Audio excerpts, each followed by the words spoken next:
I am Santosh Kumar. चलिए अगले हफ्ते के लिए मार्केट के ऊपर में कुछ बातचीत कर लेते हैं। जैसा कि हम लोगों ने नेक्स्ट वीक में कहा था कि मार्केट जो है शायद 11,080 के आसपास तक जाएगा और इनफैक्ट 11,240 के आसपास तक गया। तो मार्केट में बुलिशनेस बनी हुई थी, लेकिन ये बुलिशनेस आर्टिफिशियल है, इसमें कोई डाउट नहीं। लास्ट वीक भी मैंने कहा था कि इसमें मेरे को कोई ज़रा सा भी कोई डाउट नहीं है कि मार्केट यहाँ से टर्न करेगा। कहाँ से करेगा, किस पॉइंट से करेगा, ये एक इम्पॉर्टेंट है। तो उसके लिए मैंने बोला था कि जब तक वो 10,880 के ऊपर होल्ड करता है तब तक मार्केट में बाइंग रहेगी। 10,880 के लेवल को तोड़ने पे पैनिक बन सकता है, और क्योंकि वो 10,880 मेरा लंबे समय से रेजिस्टेंस भी था, उसने काफ़ी जद्दोजहद के बाद में उस लेवल को तोड़ा है। तो 10,880 शायद आने वाला हफ्ता होल्ड करे ना करे नहीं कर सकते, लेकिन आने वाला हफ्ता बढ़ेगा नहीं, कंसोलिडेशन में रहेगा। इसका कंफर्मेशन है कि मार्केट जो है वो कंसोलिडेट करेगा और उसके बाद टर्न करेगा।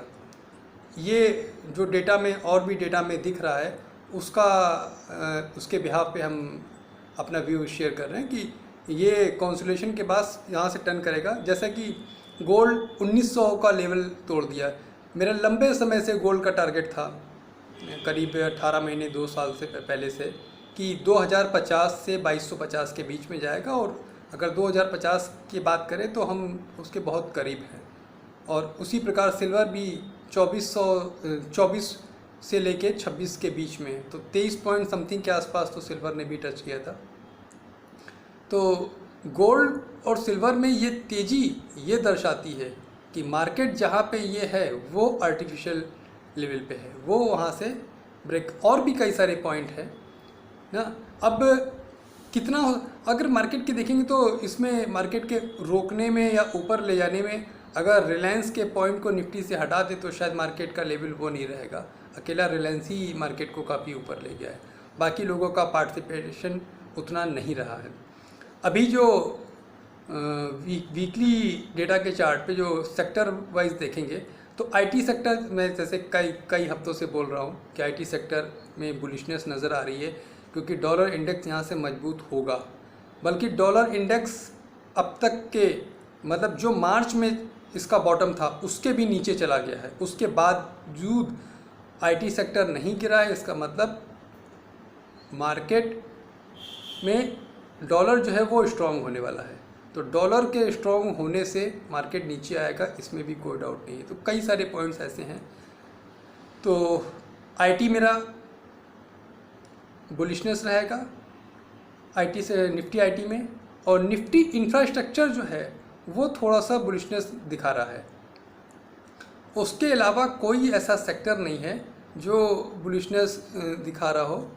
तो जैसे बैंकिंग सबसे ज़्यादा वीक दिखाई दे रहा है, पता नहीं क्यों, लेकिन बैंकिंग चार्ट जो है वो सबसे ज़्यादा वीक दिख रहा है। इनफैक्ट सरकारी बैंकों में अभी ये न्यूज़ भी थी कि प्राइवेटाइजेशन हो रहा है, कर दे तो अच्छा है, नहीं करेंगे तो पब्लिक में एक पैनिक बनेगा कि डूब गया बैंक।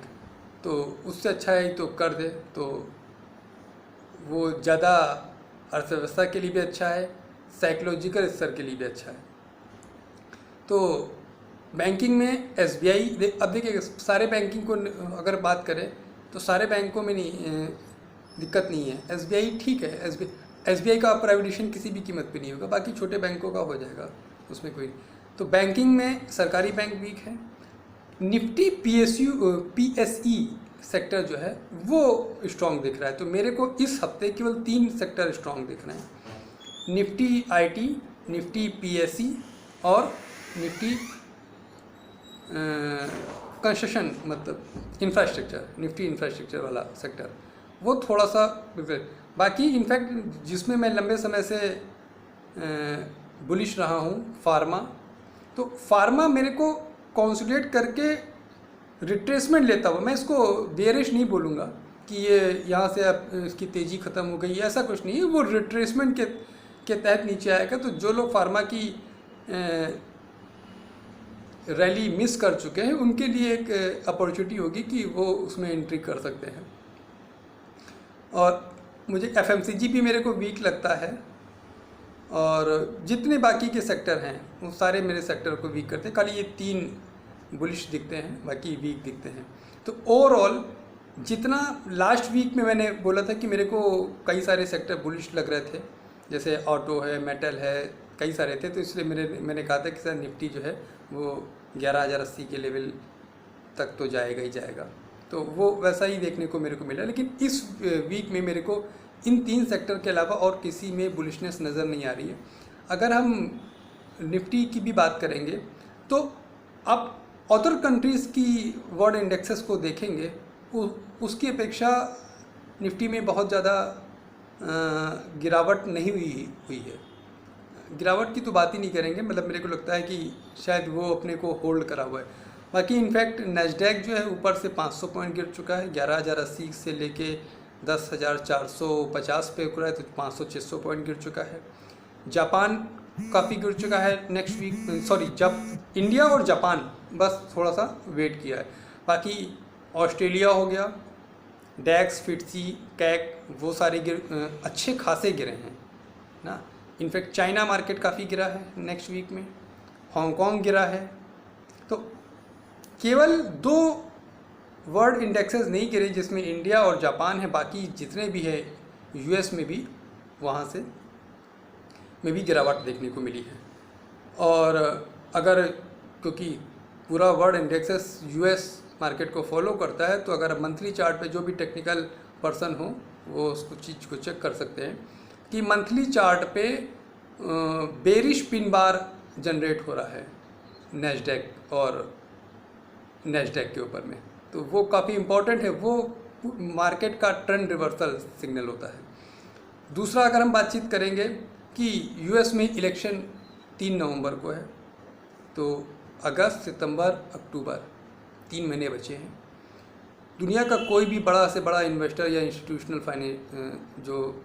इंस्टीट्यूशनल है, वो इलेक्शन से पहले अपनी पोजीशन को ओवरबॉट या रखना नहीं चाहेगा, वो अपनी पोजीशन हल्की करेगा।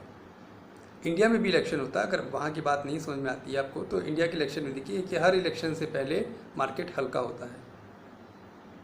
कि अगली गवर्नमेंट कैसी होगी, क्या भरोसा, क्या उनकी पॉलिसीज़ होंगी, क्या भरोसा।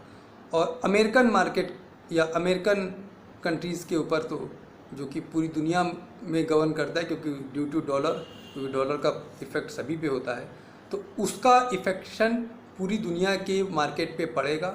तो कोई भी अपनी पोजीशन को कैरी करना नहीं चाहेगा कि देखते हैं कौन सी गवर्नमेंट आती है, उसके बाद उनकी क्या पॉलिसीज़ होती हैं उसके बाद। तो उस लिहाज से 3 महीने बचे हैं, तो इन 3 महीनों में मार्केट में रिवर्सल ही आएगा। तो कई सारे कुछ ऐसे डेटा पॉइंट्स हैं जो हम इतने छोटे वीडियो में नहीं डिस्कस कर सकते हैं। तो मेन तो करेंसीज़ है, बॉन्ड की वैल्यू है, कमोडिटीज़ मैंने बता दिया। गोल्ड और सिल्वर का जो प्राइस है वो इंक्रीज़ कर रहा है, वो जेन्युइन है, बिल्कुल जेन्युइन है। आप देखिए, अगर कंपेयर करें कि मार्केट क्रैश हुआ था मार्च में ऐसा क्या रीज़न था कि जिसकी वजह से मार्केट क्रैश हुआ? सब लोग बोलेंगे कोरोना, ठीक है, कोरोना। तो कोरोना की स्थिति जो उस समय थी, आज उसकी स्थिति तो बद से बदतर है। तो आज मार्केट ऊपर है, तो मतलब इसका और इतना ऊपर है कि छोड़िए उसको, तो वो अगर कंपेयर भी फंडामेंटल को भी कंपेयर करेंगे तो भी जस्टिफिकेशन नहीं है किसी चीज़ का। तो इस लिहाज से बात करेंगे तो गोल्ड के लिए मैंने डिस्कस कर ही लिया। अब रुपीज़ की बात, करेंसीज़ की बात कर लेते हैं। तो करेंसीज़ में जो है मेरे को नहीं लगता कि 74 के स्तर को तोड़ के नीचे जाएगा, क्योंकि ये 75-76 से ये 74 तक आया था, क्योंकि डॉलर इंडेक्स नीचे आया था। अब डॉलर इंडेक्स यहाँ से ऊपर जाएगा और तो वो मेरे को नुकसान पहुँचाएगा, क्योंकि आईटी कंपनियों को में तेज़ी आपने देखी है, इतना होने के बाद भी, डॉलर इंडेक्स के नीचे होने के बाद भी उनमें नहीं, क्योंकि डॉलर इंडेक्स को जानबूझ के नीचे किया। जब डॉलर इंडेक्स नीचे होगा तभी मार्केट ऊपर होगा। तो वो एक प्रकार का प्री प्लान सब कुछ है। कुछ भी ऐसा नहीं है कि जो ऑटोमेटिक चल रहा हो, सारा प्री प्लान है। तो उसमें कोई डॉलर इंडेक्स यहाँ से बुलिश होगा, तो डॉलर इंडेक्स जब बुलिश होगा तो USD INR जो है इंक्रीज़ करेगा और मतलब अपनी करेंसी वीक पड़ेगी। तो करेंसीज़ के ऊपर भी डिस्कस कर लिया, निफ्टी सेक्टर के ऊपर भी डिस्कस कर लिया। और अगर किसी की कोई क्वेरी हो, कोई क्वेश्चंस हो, वो आप पूछ सकते हैं। और ऐसा कुछ है नहीं, अपने पोजीशन को मतलब मेरा राय है कि अगर ज़्यादा से ज़्यादा कैश पे बैठेंगे तो आपके लिए एक लिवरेज होगा कि अगर मार्केट में कुछ करेक्शन आता है या आपको मौका मिलता है तो आप वहाँ पे एंट्री कर सकते हैं या अपनी पोजीशन ले सकते हैं। तो पोर्टफोलियो वाइज भी मार्केट को हल्का करने की ज़रूरत है। तो इस चीज़ को ध्यान में रखते हुए ट्रेड कीजिएगा। ट्रेडिंग पॉइंट ऑफ व्यू से तो कोई इतना बड़ा इशू नहीं है। मार्केट अगर नीचे जाएगा तो ट्रेडर को पता चल जाता है, तो ट्रेंड को फॉलो कीजिए। 10,880 एक अहम लेवल है, आप उसको फॉलो कीजिए। जब तक उसके ऊपर है अपनी पोजीशन बनाए रखिए, अगर वो लेवल टूटता है तो एग्जिट कर जाइएगा। तो चलिए आज के लिए इतनी रखते हैं, बाकी नेक्स्ट वीक में जैसा मार्केट होगा हम लोग फिर डिस्कस करेंगे। नमस्कार।